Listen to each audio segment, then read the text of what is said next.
सम्मानित आम किसी नुहे यहाँ गोटे आग को बढ़ेबार आम गोटे छोट प्रेरणा आम द्वारा आम भाई भौणी मैंने जो मैंने आम सहित संपूर्ण जड़ित होती आमर तरफ ये गोटे छोट प्रयास से आम किसी ना समाज सेवा काम केते वर्ष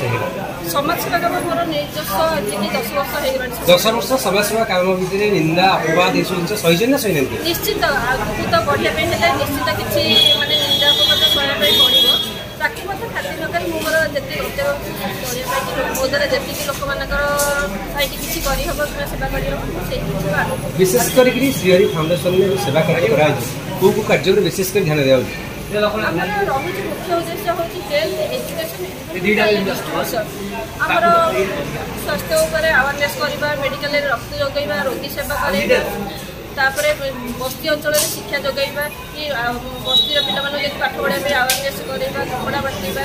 हूँ खाद्य बांटा पानी बांटा ये सब जिन निश्चित परिवेश सुरक्षा परिवेश गछ लगे परिवेश सचेतनता।